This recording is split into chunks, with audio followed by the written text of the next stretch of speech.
To create a gambrel roof, we will need to create three separate roofs. One roof will be in the middle, whereas the left and the right rectangle will be one separate roof each. In order to make sure that the walls attach correctly to these different roofs, instead of making one wall this time, we will be making three separate walls which will attach themselves to the different roofs. To start with, let us start drawing the walls. I select the wall icon, use the thickness of my choice, and then proceed to draw the walls.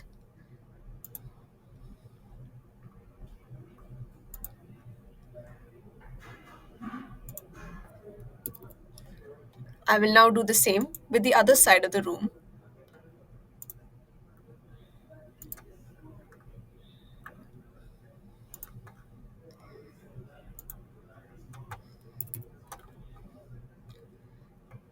So now, a set of two walls each have been created for each roof.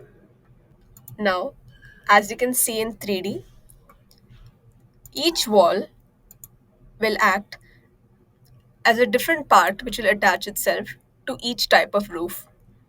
The same goes with the walls on the other side as well. Let us start with the first roof, which will be on the outer side. I select Architecture and click on the roof icon in the toolbar, and then use the rectangle tool to define the boundary edges of this roof. Since I want, I will click on this edge, and in the left hand panel I can see that it will subtend a visible edge with a slope angle of 30 degrees. I want this to be a singular sided roof, which means the other edges will be subtending 90 degrees with an invisible edge. So I will set it accordingly in the left hand panel.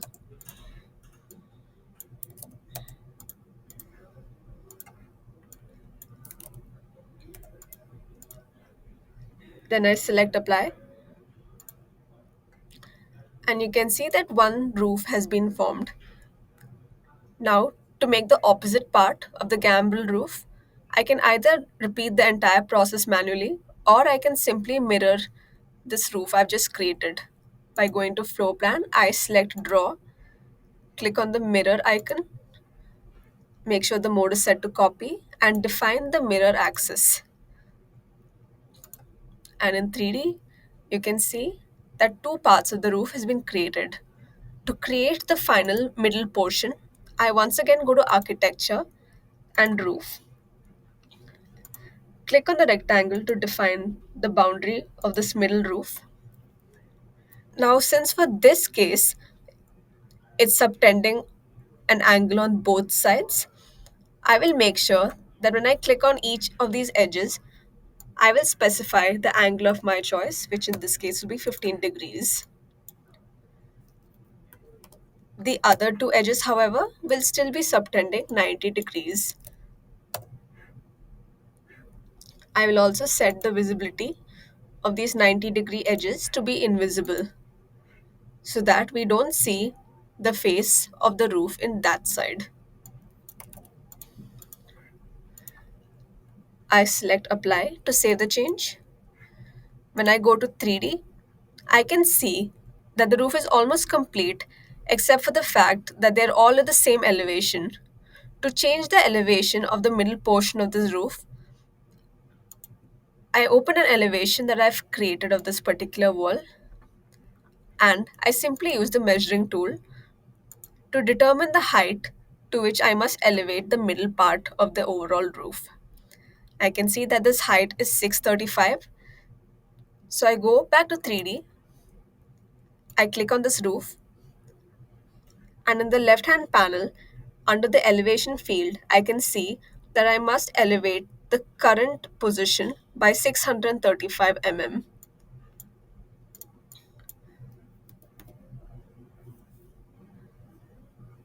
So I will put in an elevation of 3335. When I press enter, you can see now that the roof has been complete. All that is remaining is to attach the walls. This is where these particular walls come in.